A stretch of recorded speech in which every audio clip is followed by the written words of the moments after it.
This is the last part of section 6.2. Let's skip orthogonal matrices for now and jump ahead to these practice problems, which hopefully you did. Find the distance from Y to the line spanned by L. Sorry, to the line L spanned by U. So the hint is first find the projection. So what we want is the length of Z, where Y is Y hat plus Z. So Z gives the distance from Y to the line spanned by U. But first we're going to need Y hat to find Z. We can't just jump ahead and find Z without finding Y hat first. So Y hat is, again, state your formula, Y dot U over U dot U, U. All right, so that's Y dot U, that's -3 plus 18, that's 15 over 5, that's U dot U, U, which is 3 times U, which is 1, 2, which is 3, 6. I'm switching to linear format. All right, Z is Y minus Y hat. Y is -3, 9, and we want to subtract 3, 6. So we get -6, 3. So Y is Y hat plus Z, and the distance from Y to L, I'll just write distance, is the length of Z, which is the square root of 36 plus 9, which is root 45. Or if you want to clean that up, that's 3 root 5. And then we weren't asked to write Y as the sum of a vector parallel to L and orthogonal to L, but we could if you want to do the orthogonal decomposition. I can't help myself. It's 3, 6 plus -6, 3. This is Y hat, and that's Z. All right, express Y as a linear combination of U1 and U2. So the first thing you would think of, since you just had the formula on the previous page, you'd think, well, I'm going to use, where is it? This formula here, the formula in Theorem 5, which tells me how to write Y as a linear combination of a set of vectors. The problem is the vectors we were given are not orthogonal. So let's go back. U1 dot U2 is not 0, and that's why we can't use Theorem 5. So we do a flashback to the first or second week of school, and we reduce. So we want Y equals C1 U1 plus C2 U2. So we'll reduce the augmented matrix U1 U2 Y to find the weights C1 and C2. All right, 1, 2, 0, 1, -6, 3. That reduces to 1, 0, -6, 0. So multiply by the top row by -2, add to the second row. 0, 1, 15. So C2 is 15, C1 is -6, and Y is -6 U1 plus 15 U2. And there we've written Y as a linear combination of U1 and U2. All right, so now let's jump back to orthogonal matrices. If you have a matrix with orthonormal columns, then U transpose U is the identity. And we'll see an example of that here.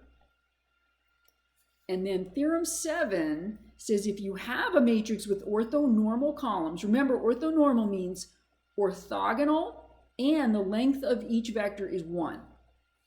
So if you have a matrix with orthonormal columns, then that matrix preserves length, meaning if you multiply that matrix times any vector, the length of the resulting product will have the same length as the original vector. These matrices also preserve angles and orthogonality. So let's see what that means. First of all, in this example here, show the columns are indeed orthonormal. So there's two things to show. One, they're orthogonal. So u1 dot u2 should be 0. So let's check. Taking u1, so considering this column u1 and this column u2. So u1 dot u2 would be 2 over 3 root 3 minus 2 over 3 root 3. Sorry, that's not root 3. That should be a root 2, huh?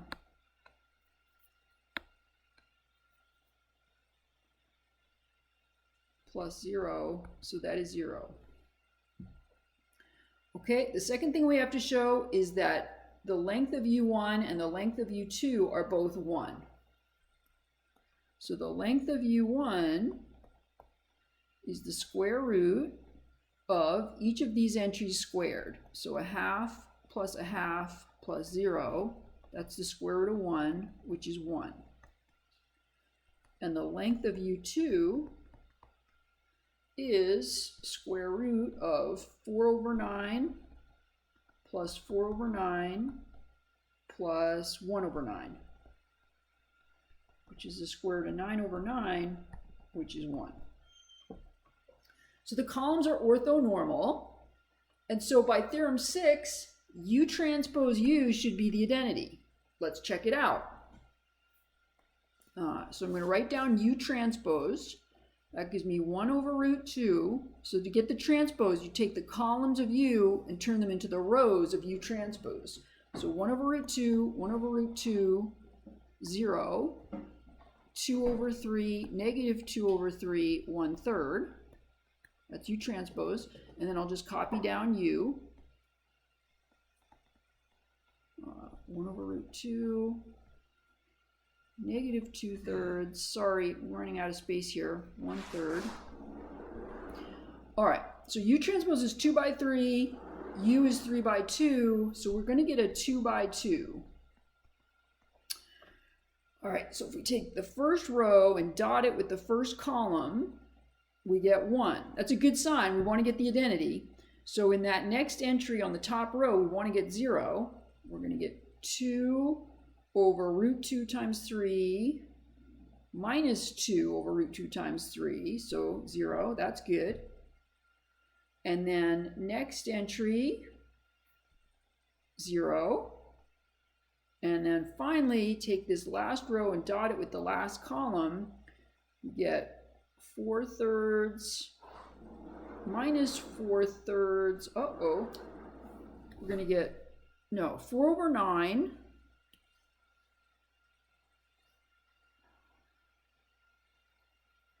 plus 4 over 9 is 8 over 9 plus 1 over 9, 9 over 9. Okay, we get 1. So we get the identity. And lastly, show that the length of x and the length of u times x are the same. So let's do the low-hanging fruit first. Length of x is square root of, x is root 2, 3. So that would be 2 plus 9, which is root 11.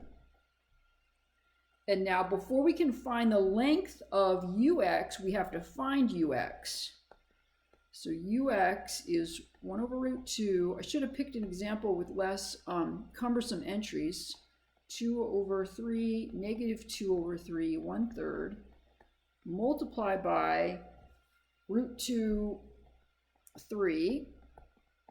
Okay, and that's going to give us, that should be a 2, root 2, 3. 1 plus 2 is 3. And then the next entry is going to be 1 minus 2, which is negative 1. And the last entry, 0 plus 1, which is 1. So the length of ux is the square root of 9 plus 1 plus 1, which is root 11. So that's an interesting thing. I mean, they're not even in the same dimension. X is in R2 and ux is in R3, and yet multiplying x by u, although it changed the dimension of the vector, it did not change its length at all. It still has the same length. All right, and the last part, we're not going to spend a whole lot of time on orthogonal matrices, but I do want to define them. And an orthogonal matrix is the type of matrix we've been looking at, except better, meaning it's square. So if U is square, then if U transpose U is the identity, then by the IMT, U transpose is U inverse. That's very long sentence. But here's the definition. A square invertible matrix is orthogonal if U transpose is U inverse. And probably more important than the definition is this important fact.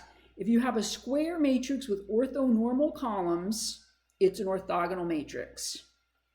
So two things, square and orthonormal columns equals orthogonal. And so here's an example of an orthogonal matrix right below. This matrix is square, and I claim the columns are orthonormal. Well, what does that mean? It means they're orthogonal. So if I dot this first column with the second column, so call that U1 and that U2, U1 dot U2 is 0. So they're orthogonal, and they each have length 1. The length of U1 is the length of U2 is 1. So by the fact, that matrix is an orthogonal matrix. And you could also just check it by hand.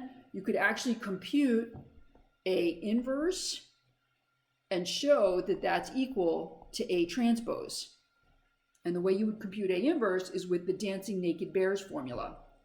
I'll leave you to do that.